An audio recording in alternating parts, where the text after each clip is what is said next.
Us, welcome. Oh my, how you doing? Thursday. I'm good. Actually, I'm good. Yeah, it's been kind of a weird week, a long weekend and It was an short it day. was an exhausting last week, and I'm still trying to recover from it. It was just like a horse race. Like it was every single um, part of my day was planned very efficiently, and I still had to move very fast. I think This I'm getting old. this is Chef D's little this is his like game plan situation here. So this is what Chef's daily routine is. This is That's what tomorrow's that's list. tomorrow's list. So every day he's got a little situation that looks exactly like this going on. And he just works through his little list every day. And I mean, he's the hardest working dude in the kitchen business. How come like if I do not have this clipboard, Uh and huh. this is a particularly a favorite of mine. I've been using it for like few years. I am lost. Like I have all the technology, all the emails and Googles and this and that, but I'm one of those people that needs to write things down. Me too. Not for my personal life. I don't do any of that for myself. But when I work, when I look at things, it's just It's good to have a roadmap. it is good to have a roadmap. It also it's I am so used to it that I know if I'm in the weeds and if I need to move faster. I have a natural clock built around that, and nothing is more fun to just like cross stuff up. I'm done. And what do you say? I don't cross one by one. I just like pile them up. So when he's not looking, I just add stuff randomly to his board. Yeah. It's amazing. Unfortunately, I still know that it's her handwriting, so I just cross it off. No. He still hasn't vacuumed my house or washed my car, but I add that on the regular. Whoa. That's not included in the price. So yeah, last weekend, Valentine's weekend was really busy. Everybody who received their beef Wellington order that Chef D like slaved to death on was really happy with it. It was a lot of work. I actually had nightmares, eh? I had nightmares of exploding beef Wellington because beef Wellington is doesn't matter even if it's prepped for you, it can go sideways super fast. Well, people have a high expectation for beef Wellington because they want it to be that perfect experience, right? Well, it is a novelty item. It's not Yeah. you can't have beef Wellington once a week. Like it just doesn't work that way, and you shouldn't. Like it's once a year occasion. Uh, Anyhow, you did a yeah. good job, Yeah. Ram. Anyway, nothing exploded. You guys did a good job. I've just assembled a Gordon base. Ramsay would be proud, I'm sure. There would be no throwing of anything around the kitchen, maybe. I wish I wouldn't mind getting yelled at Ramsey. You know, it's just for an experience of a lifetime. Right? You donkey. You don't. David just said, try cooking at my house. He thinks I yell at him like Ramsay. No, she doesn't yell. No, she Uh-uh. doesn't I yell. never yell. No. Anyhow, we don't need to talk about that. So this week is kind of a weird Catch up week. week. Yeah, catch up week, and then the snow kind of was weird in there. And anyhow, it was nice to have a day off. That's for sure on Monday. So hopefully you guys enjoyed your long weekend also. But we're back at it, and so today is we're back in the kitchen live. I'm Angie. This is Chef Deniz. Sorry, I should have done that earlier. I'm gonna sip it. Thanks for joining us tonight. Tonight we are roasting all the stuff. But I before eat this dinner once a week. I know you do, I do. and it looks really good. I see you on your Facebook and your Instagram, always posting I don't have your a life. That's chicken. why. I don't have a. Like literally, I just got out of here. I have no idea what I'm gonna do. I'll just go home and just look around and sit on the couch and wait until the next shift starts over. And then roasted chicken, just Yeah, in yeah. your spare time. That's a Sunday thing for me. I love roast. This is tonight's. I'm gonna show you how to roast a chicken my way.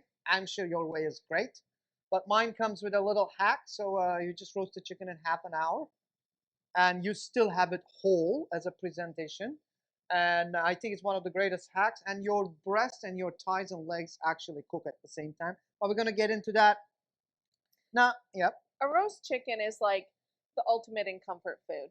To me, it is. And I think most people have their version, like they grew up eating, their mom or their grandmother made, or now Mine that was they horrible. make. Awful. And mine was always overcooked. My mom always overcooked it. My grandmother always overcooked it. So I know the hack obviously, but I'm anxious for you guys to learn about this trick because I think it's going to maybe change the way you think about your roast chicken dinners on Sundays. It is one of the greatest kitchen hacks I've like. It is one of those things when you look into it, it instantly makes sense. You're like, how did I not think about this? And like how it just literally takes a 4 pound bird, which is the perfect size of bird to roast, just so you know. And it just gets it done in 25 minutes, and it still tastes like a roast chicken because you pan-sear a roast a chicken breast even with the skin on, and then you cook it that way. It does not taste like roasted chicken. It tastes like, yeah, chicken breast, Because you need all delicious. the bones to cook with it. That's where It, so much of the flavor comes from. exactly, and I'm just gonna get show you how to do the timing right. Cool. Yeah. So we're gonna roast the veg. We've got roasted garlic. So tonight's theme, I guess, is roasting, but with a few different tricks around that.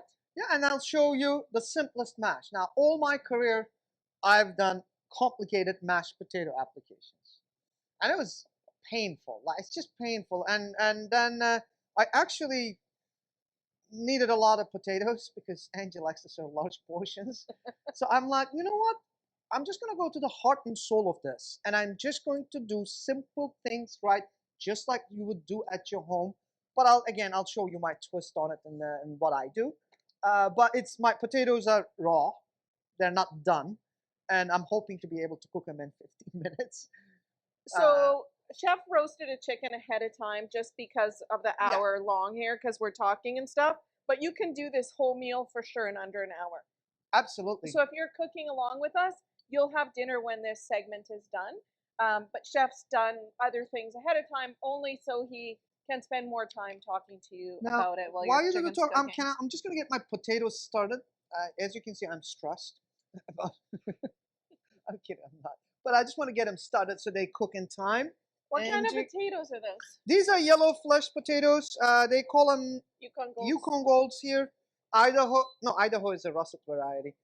I don't know what they call them in states or in Mexico. Still Yukon Golds. Still Yukon Golds.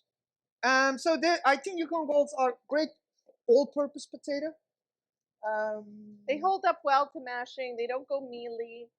Yeah, in a pinch of salt, cold water, and high heat. We're just gonna start. We're just gonna keep an eye on it so we don't destroy the potatoes and water clog them. But I'll talk about that later. I just wanted to get that started. I'm using a Yukon Gold. I think Yukon Gold has great flavor. If you're rich, you can use fingerling potatoes to mash, which is great. If you're rich or fancy. Or fancy. Or you have them on hand. Or you've been to the farmer's market and grabbed them fresh. Yeah, but I'm not a big fan of russet potatoes. They're just not my thing. I don't get them. And new potatoes don't mash very well. The new little nuggets and stuff. No, those are meant. no. Those are roasters or like they're fryers. meant for like steaming or roasting in the oven. Those are not great for mash. So yeah, you want a large potato too. Like I mean, like, I'm not gonna lose my mind just like peeling small potatoes and then you know. But yeah, Yukon Gold is my go-to for fries. I prefer Kennebecs because they're a perfect frying potato.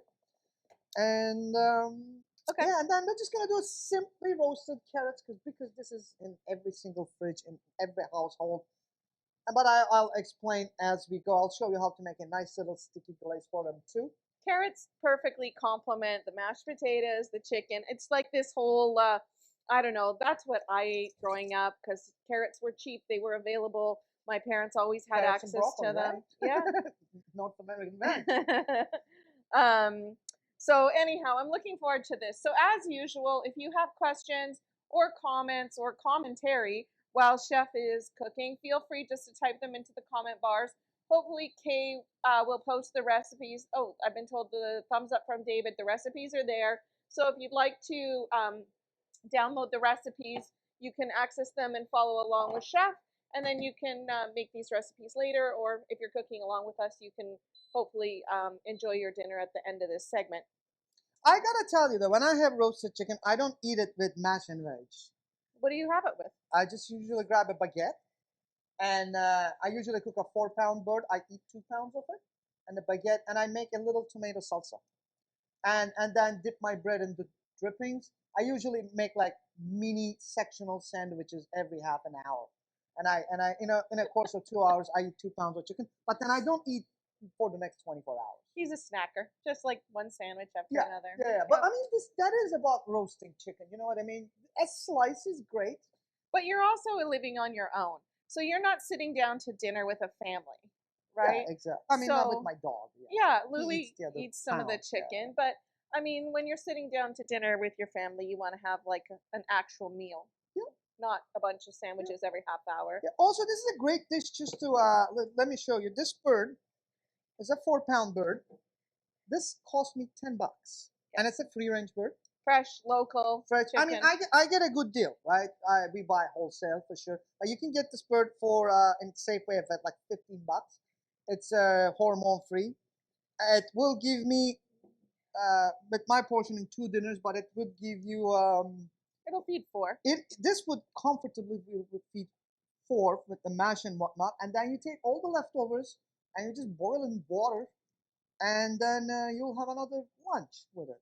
And I know you guys don't make chicken stock at home or and whatnot, but honestly, what I would like you to do is just like buy whole chickens, learn how to butcher them, because it's the best bang for your buck, and it'll stretch the most. I mean, unless you're doing a wedding for 300, and I don't know why would you do that to yourself, and you just buy 300 chickens and you'll carve out the legs, and just don't do that. Don't do that. Also, don't serve chicken legs at a wedding. It's not very classy thing to do.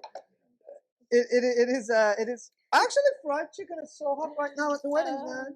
Okay, so Anyway. with our fried chicken tonight, I chose white wine, and I've been battling a bit of a headache for a couple days, so I'm not gonna overdo it She's on the cranky. wine. I'm not cranky. Oh, you should have seen yourself this morning. Oh my god. Just coming and pecking. I've had a headache for 3 days, so anyhow, you're lucky I haven't stabbed you yet, basically. Yeah, it's been done. So I chose white wine tonight because I really like it, but I think it's a good accompaniment to the roasted chicken. So tonight's wine that we are enjoying is from the Township of Langley Firefighters Charitable Society. They are using it to raise some money for their society. The money that they raise goes back into community initiatives, and they've partnered with Bordertown Winery in the Okanagan, so you're getting really good wine. So they've got a Pinot Gris and a red blend, which is a really nice big red. Both of these bottles are available for you to purchase through the Township of Langley Firefighters Charitable Society website. And that website is tlfcs.org. And you can pop on there, and all of the money from the wine goes to their charitable society. And the last couple of years, they've been raising money. They've raised a lot of money to help our local hospice open their new center, the new 7-bed hospice facility here in Langley that we desperately need. So you're going to drink wine anyhow. You might as well support a really great cause while you're doing it. So pop onto the Township of Langley Firefighter Charitable Society website, and they will take your money and arrange for you to either receive the wine delivered to your home, or I think you'll be able to pick it up here.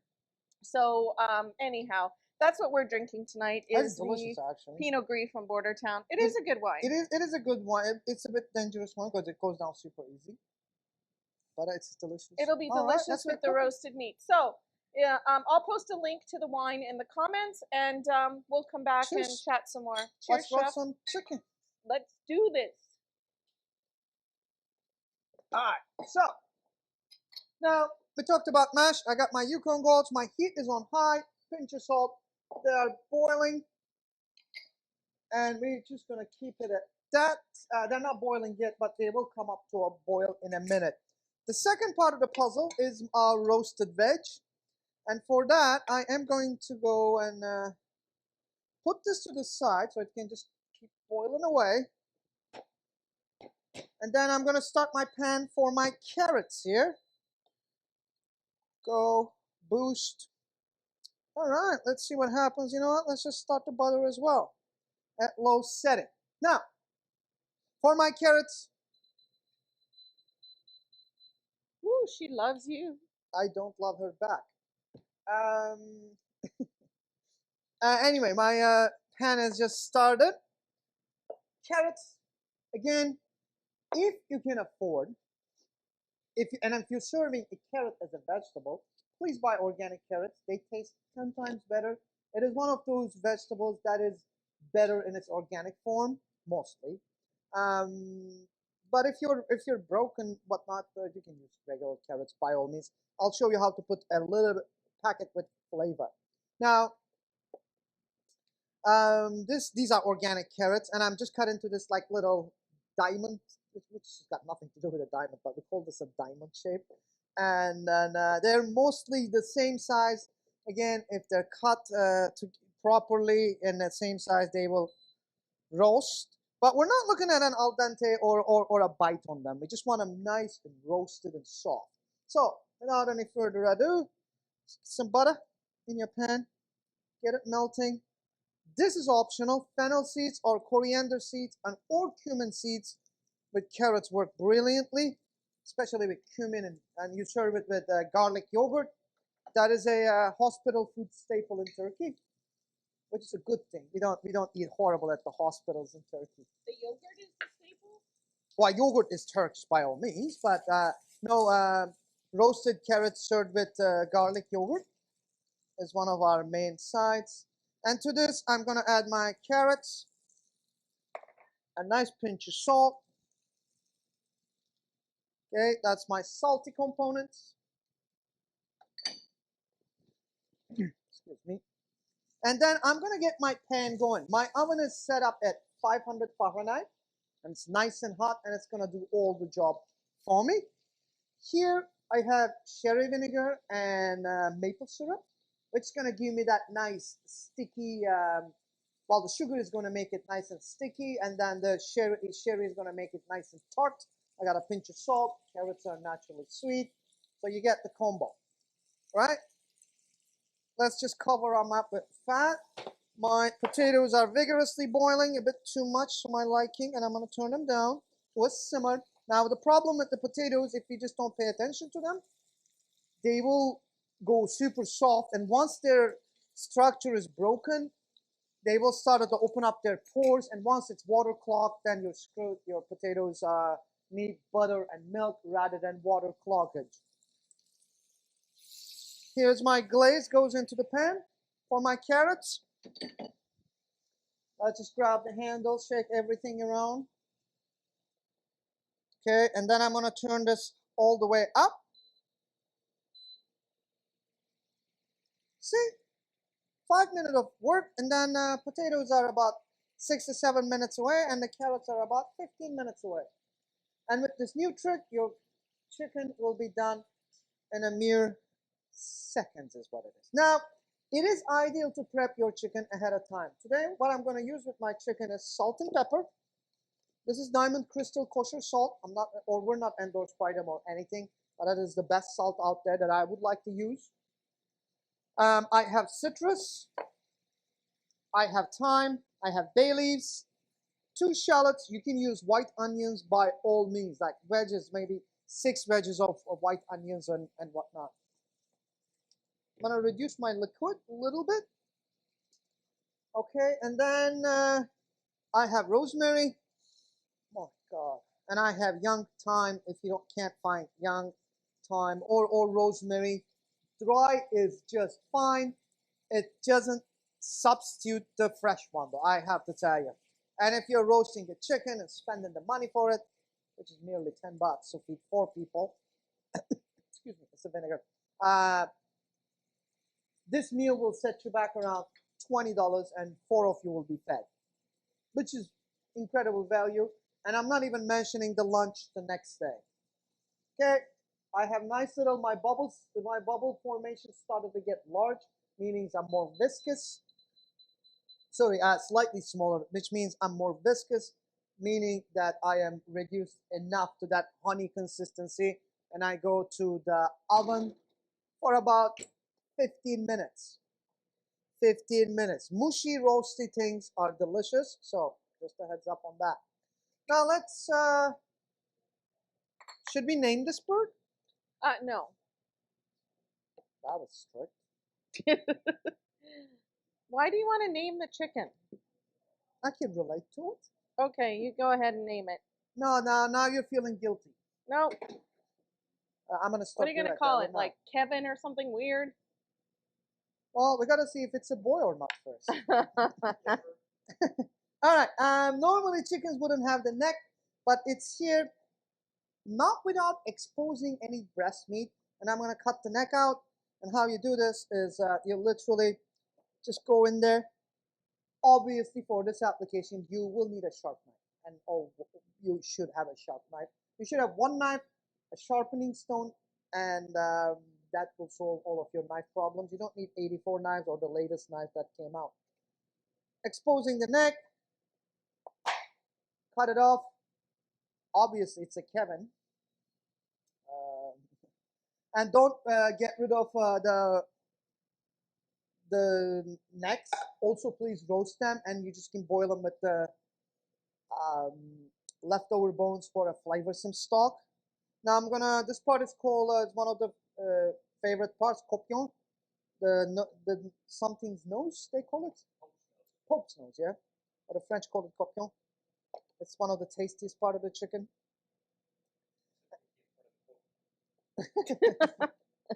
All right, and then I'm gonna flip it upside down. Okay, I got kitchen shears here. Let's see if they work. Now you see this backbone here. There's like a spine. I can't call it a spine. I guess no, it's not a spine.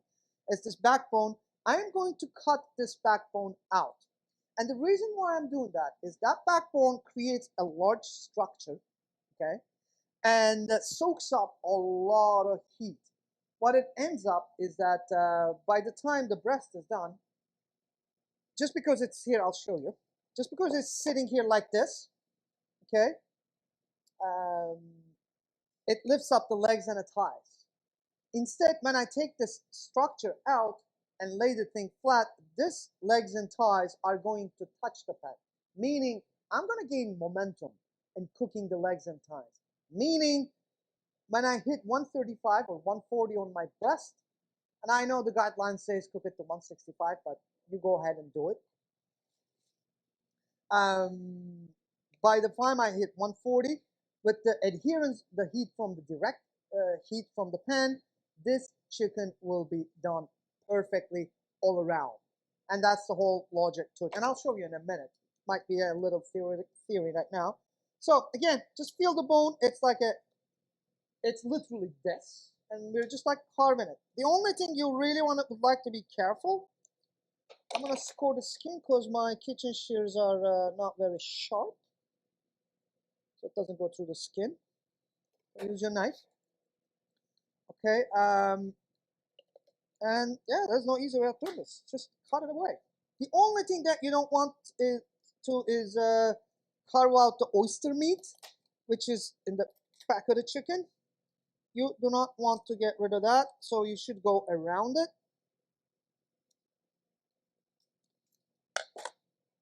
Oh, these dull kitchen shears. And then I'm going back.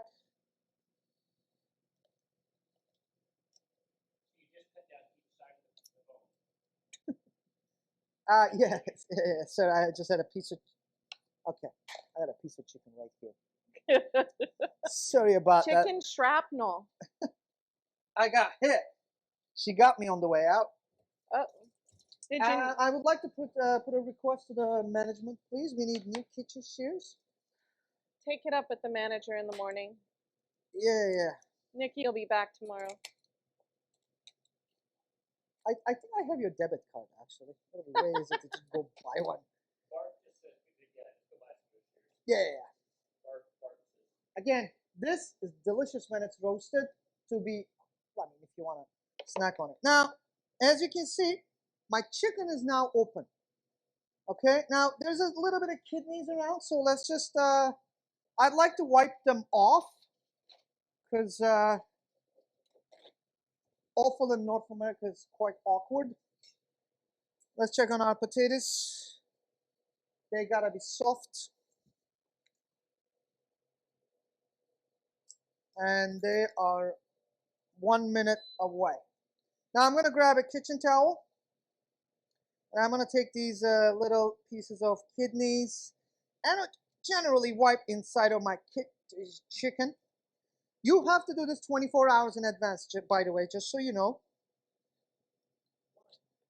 The reason for that is that we are going to season this chicken, okay, and then we are going to reform it, put it back together, okay, and then put it in the fridge uncovered to dry the outside skin.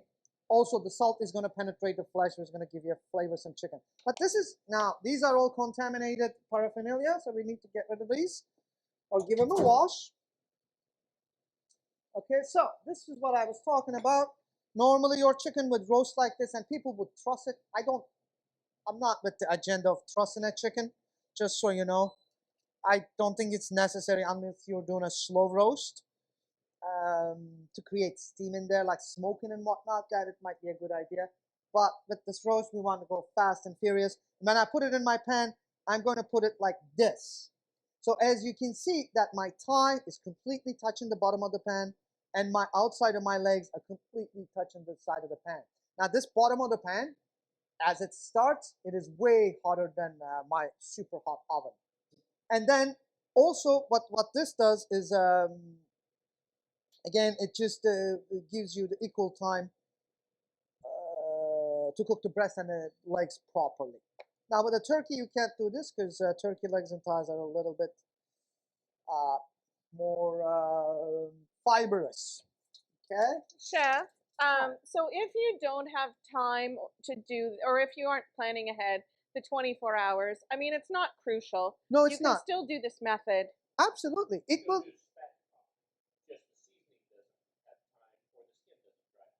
Exactly. Spatchcock is a similar way of doing this.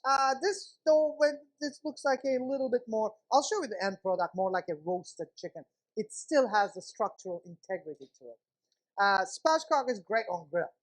I like grilling spatchcock. So the difference with spatchcock is you haven't broken the breastbone. Exactly. It's still, but you're gonna see right now. Now this is the back of the chicken. One hand leaves the chicken, one hand seasons, right? Then I'm gonna open this up, and I'm gonna liberally salt this. Okay. Chef Julie has a question. She says, can you run a little baking powder on the skin to dry it out? She does that with her chicken wings and they turn out really crispy. Well, tips and tricks are for novices. This is a method that works.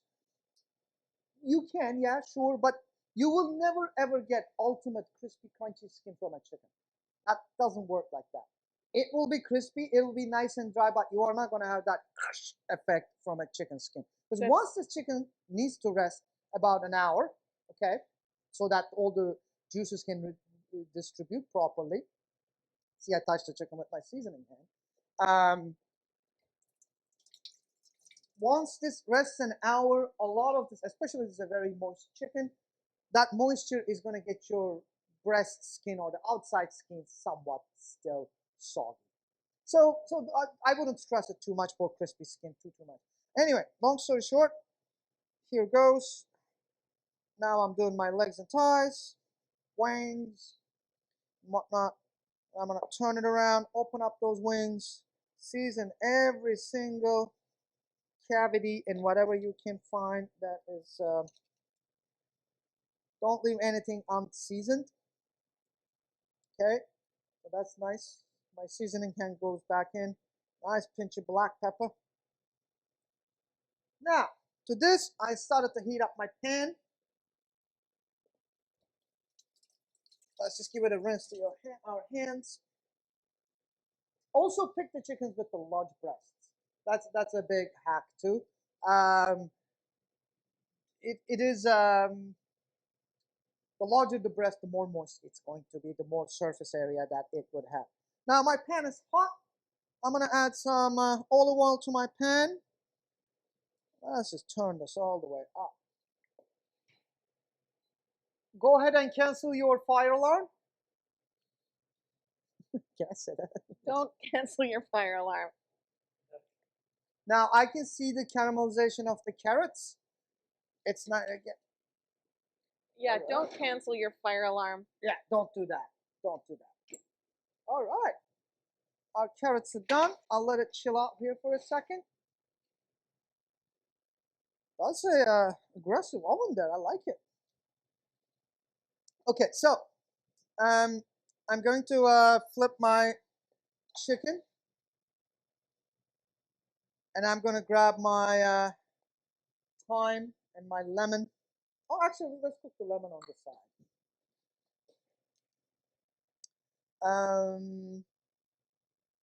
Yeah, there's nothing to it. And then I'm going to close this.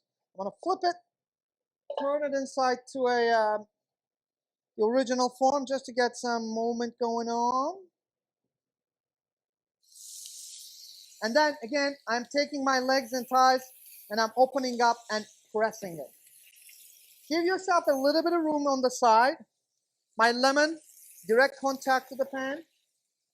My garlic, whole head, direct contact to the pan. My shallots, whole. So it tastes amazing. Now, all this stuff is contaminated. Let's just get rid of all this.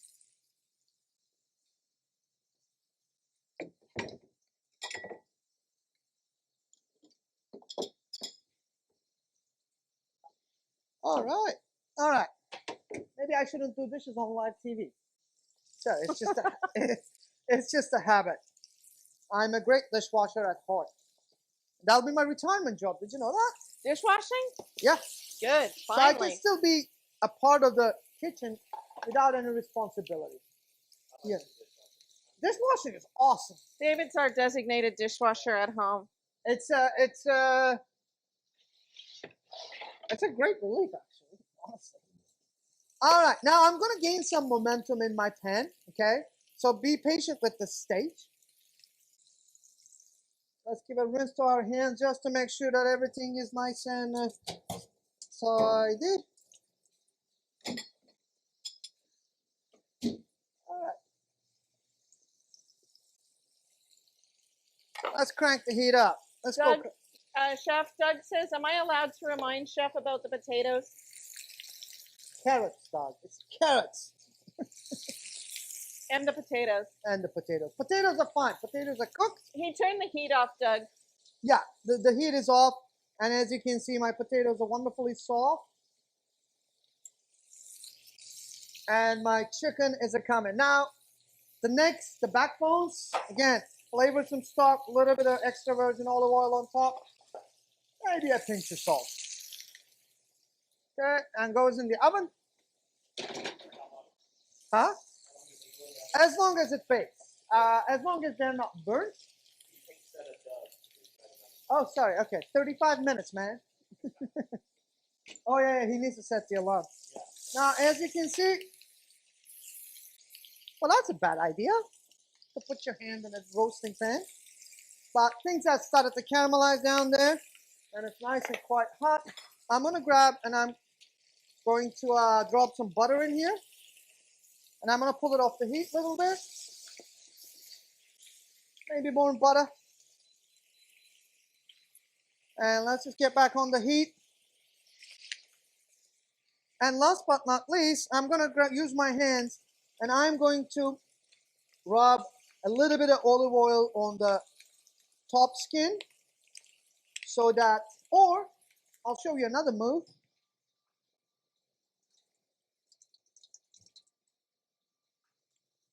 You grab a little spoonie.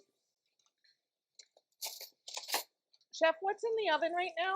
Your carrots are out, right? Yeah, carrots, So, carrots are out.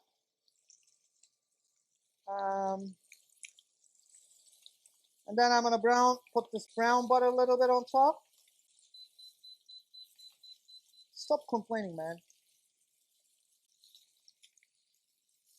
Okay. And then this goes in the oven for about 25 minutes to 30 minutes or until the breast registers 140, 145.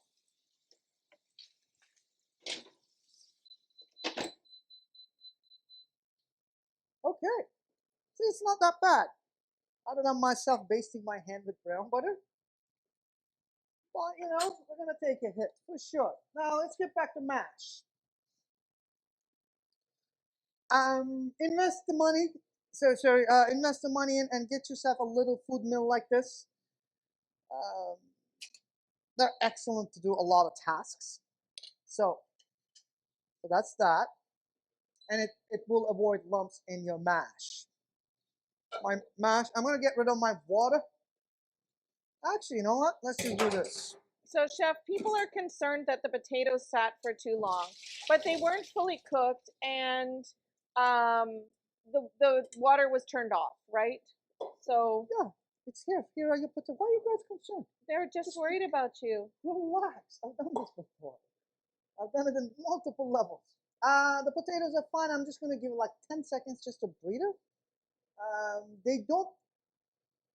So what stresses a potato in that water is the simmering. The movement would just start to peel and start to break away your potatoes. If you just turn it off, they're just fine, and they're just like slightly drying. I'm gonna get my potatoes in my little food mill here. Okay. Then, one of my favorite condiments in the kitchen is roasted garlic. You take your garlic cloves and do a big batch of this also. Take it, let's say, about 200 grams of garlic cloves, half a pound. Put enough olive oil, just to half olive and half grapeseed oil, just to cover everything up, not sinking, but just on the surface. And you slowly simmer it away on the stove for about half an hour, or until Or pop it in the oven. or you can pop it in a 325 oven. For your ovens, 325 temperature, if you have a healthy oven, is the simmering point. Okay, so pop it in the oven that is about like 325 or 300. Let it just like cook until nice and golden brown. Keep the oil, drizzle and shrizzle the oil on everything. Obviously, works brilliant. I'm just gonna put it right into my mash here, and then you just grab the handle, and making mashed potatoes like this is just liberating. Really? It doesn't take 2 days. It's just in the food mill? No, it's 10 minutes. Just like boil and mash, man. The first day you bake the potato, cook the potato, keep the skin on, burn your hands peeling the skin off, and people would eat it and I go like, yeah, that's fine. It's fine. It's just fine. Fine. Okay? You can make your mashed potatoes obviously way ahead of time, couple days ahead of time if you want. All you need to do is put a splash of milk, okay, and bring it back up to temperature.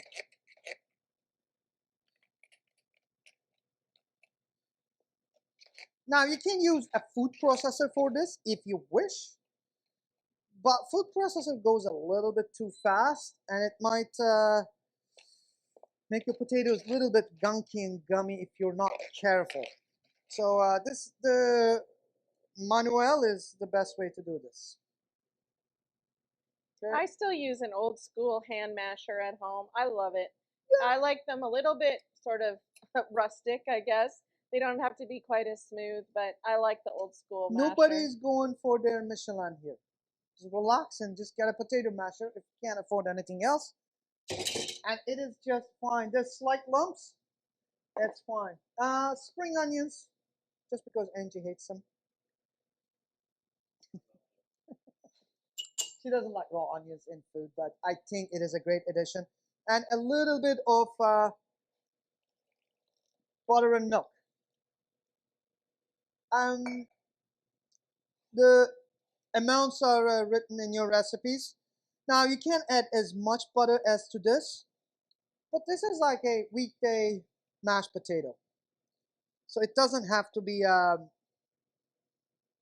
really aggressively buttery and this and that. It's just a nice mashed potato. Now we have to taste this obviously before we. So for the mash, that's just a whole milk and butter? That's just whole milk and butter. That's just delicious. I find Yukon Gold potatoes a little bit sweet. Like I love them mashed. They're a little bit I don't know, they're not as dry somehow or waxy. I mean, that is just light, fluffy. It's not very buttery or there's clogged with milk fat. It eats super light. I'm using the back of my spoon now to taste. That is just perfect. I'm just having a moment. It's just, Okay. it's just, it just, no, it's just as delicious. So that's my mash. That's So nice. salt and pepper, milk and butter. That's it. That's Spring it. onions. There's all to it. Spring onions. Spring onions, if you, and roasted garlic, if you just want to be, you know, a little bit of fancy, Little bougie. bougie, or whatever the word is. What are them carrots? Oh man, amazing how they cleaned up. Yeah, they look great. Yeah, they're nicely roasted. The glaze got a little bit of stuck. Angie was kind enough to fix the problem for me. She's well, it took her about 10 months, but you know, we're just slowly getting there. Do you remember the Hollandaise episode that lasted for like 3 extra weeks? You're the one who's still bringing up the hollandaise sauce. No, you're just done a good job. I'm just appreciating. Oh, oh my God. It's just... It's a All right. Christmas miracle in here. Now, little wacky before we carve our chicken. Now, obviously, with the magic of TV or whatever the contraption you're using to watch this, we have a roasted chicken. Now, these herbs, I'm going to get rid because they're quite charred and wonderful, and they just gave their aroma, and we don't need them further. Let's figure out the situation here. Bay leaves, this and that. First things first, let's bail out our chicken, grab it, pick it up. So ideally, how long will that rest, Chef? An hour at least. An hour. At least. Because if you're cooking 130, 135 chicken, if you're cooking 140, then I would rest it at least 20 minutes. Now, in my pan, what I have, I don't know, David, can we see this? Yeah. Accumulation of rested juices. And now, I know we love sauce in North America, and we love it so much, but you don't need excessive gravy. You just need these pan juices. You could put a little bit of cornstarch, but I like things nice and light. These are my roasted and caramelized shallots. They're packed with flavor and they're sweet as molasses. I think molasses is not sweet by nature, but I'll just shut up. Another piece of this. Now my lemon is wonderfully caramelized, and I want that a little bit on top of my chicken, just to give it zest, and the rest is going to go in my sauce. Get the pulp out of there too. We don't strain sauces like Thomas Keller. I think a roasted lemon adds so much to so many recipes. I think people don't do it often enough, and it's really a great condiment. Yes. It's not the same acidic lemon. It really sweetens it is curved up. because heat curves acidity. Now this is my roasted garlic. I have few cloves. As you can see, my hands are all in the sauce now because I can't help it. And I'm gonna mash that into my sauce. So let's just blow some life back to the sauce. Let me just rinse my hands for a second before I carve the chicken.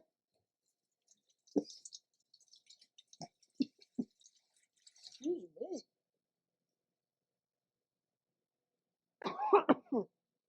I'm overly excited, so I just blockage on the wrong tube. Okay, so let's just turn our juice on. Okay, now we're just going to grab a little contraption just to scrape, not the burnt, there's not a burnt bit, but very caramelized. Excuse me. And then my last 4 knobs of butter is going to go into the sauce. A pinch of black pepper just for spice and floral notes. Okay. And my little chopped parsley goes on top of my carrots and shallots. See how easy that came together, right? Totally. And then let's just wipe this off. Now, this meal is served best a la familia. Okay. Now, let's take the wings off. For the wings, you just pull it slightly go to the joint, cut it off. Again, go to the joint, cut it off. This little stretched out skin between the leg and the thigh and the breast structure, just make a little cut, make a little cut. Any juice comes out of there, goes in here. And because you sort of slow roasted that, I mean, there's still a lot of juice left in there. No, we didn't slow roast it. I meant high, like high it roast wasn't done like on a barbecue or like over like high Exactly. intense sort of heat like that. It's still there's still a lot of juice left in it, and because you rested it for so long. Exactly. And now I'll show you the consistency of my gravy too. I know they serve that gunky stuff at the pubs, but this is not that gravy. This is roasted juices of a bird. So I'll show you. It's very loose, and not that it has to be viscous all the time, and not that you need a ton of it. This is so delicious. It's so good, and it smells excellent. But I think the thing is on the taste. Sorry, I'm distracted by the juices. Oh man, that is so delicious. It's lemony, it's salty, everything is there. Anyway, let's get back to the chicken.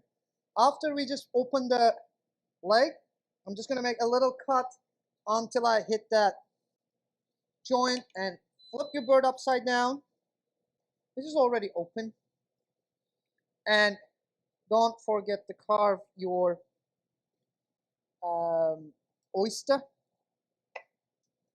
which is that little nugget. Don't leave it there. Again, this part I can actually easily by hand peel it. Oh man, it's Sunday all over again. I'm a happy cook right now. So that's my leg, that's my thigh. Again, leg, thigh. Now we're gonna go into the Rolls Royce part of the chicken. It's that supreme.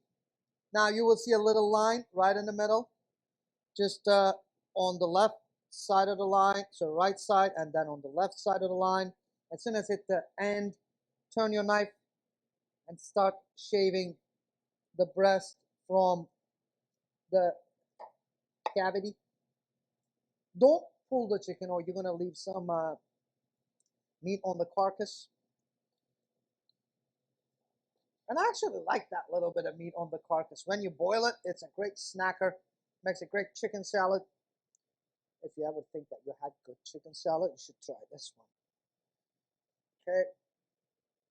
Again, cut up just like my dear chef instructor Stan used to say, cut a little and pull a little, expose and shave it off the bone. This, again, is for snacking and stalks.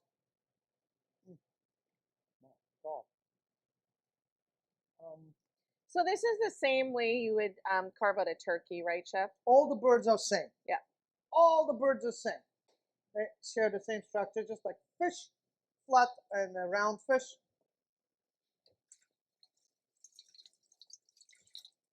All right, now we got our chicken carved, 2 thighs, 2 legs, 2 wings, 1 oyster because I ate one, and 2 breasts.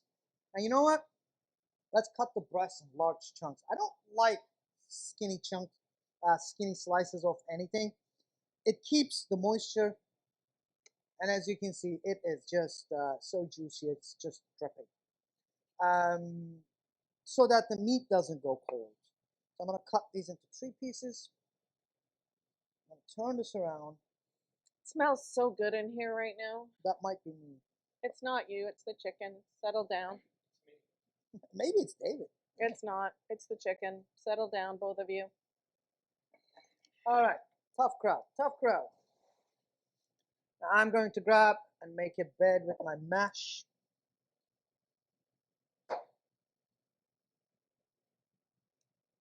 Oh man. These are the times I sometimes say that I wish I had a family. Because you can't eat this on your own. doesn't translate as well. But then I snap out of it pretty fast. To have all my freedom to myself. I'm kidding. That's a pretty good deal. I don't know. I get to do whatever the hell I want, whenever the hell I want. Anyway, too much of the liberties. Let's just carve a little pool right in here. Let's get on with the chicken business. You know what? Let's maybe assemble the chicken. These are the thighs. What's your favorite part of the chicken to eat, Chef? Are you white meat, dark meat? I love it all. Yeah. It's I don't judge. Every single part has its beauty. Also, chicken breast is not dry. If you think it is, you probably don't know how to cook it. Is what it is. But anyway, it goes there. My chicken. And goes there. The other breast. All right, it doesn't look like a chicken, but you get the idea. I got too ahead of myself. Oh, are you kidding me?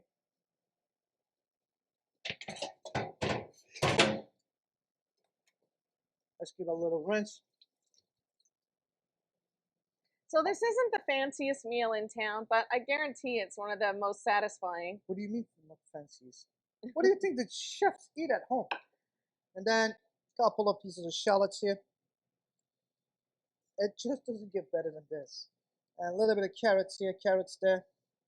You drop this in the middle on Sunday in the middle of a table with a group of people, they'll be your best friend. I mean, if you want.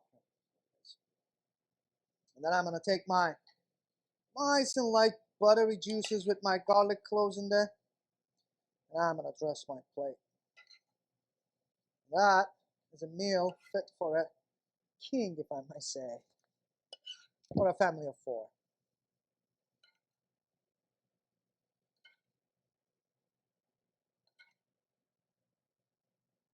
We can see the plate properly, right, David?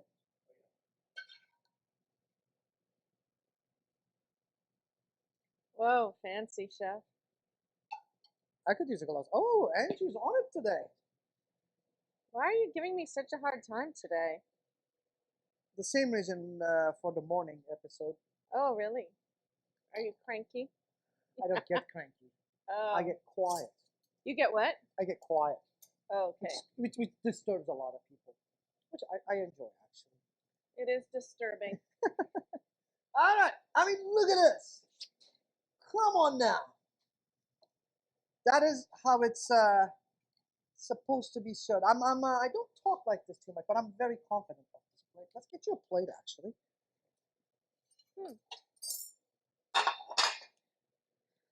Little spoon for your mash. And maybe we can serve David as well at the same time. Oh man, I still have 5 more minutes that I can do whatever the hell I want. I can swing my arms. There's so much room in. Really? Look at that. I'm excited for this. You should be. I've been looking forward to this all day. Oh, she's doing negative space on the plate. Just she's got old plates. So bougie. You know what this is missing? Get out of here. Some hollandaise sauce. Get out. What's missing? Hollandaise sauce. It doesn't need anything else. The chicken is so moist. I love the pan sauce. I love a good pan sauce on like lots of things. Especially on chicken. Yeah. Try a Tastes piece of like breast. Sunday. Yeah. Tastes like Sunday. Try a piece of breast that so they can confirm here. Let me give you the centerpiece. Oh no, Chef sucks. Yeah, so moist. Look at that. It's perfect. It is, and but again, the trick is 25. It took us 25 minutes to cook it, and then rested at least an hour. Nobody needs to eat excessively hot or smoky chicken. Like it doesn't go. This tastes really, really good on its own at room temperature. And it would be so good cold the next day. Oh yeah. Yeah, it's not as good as this, but it's still a different good. Yeah. If it makes any sense.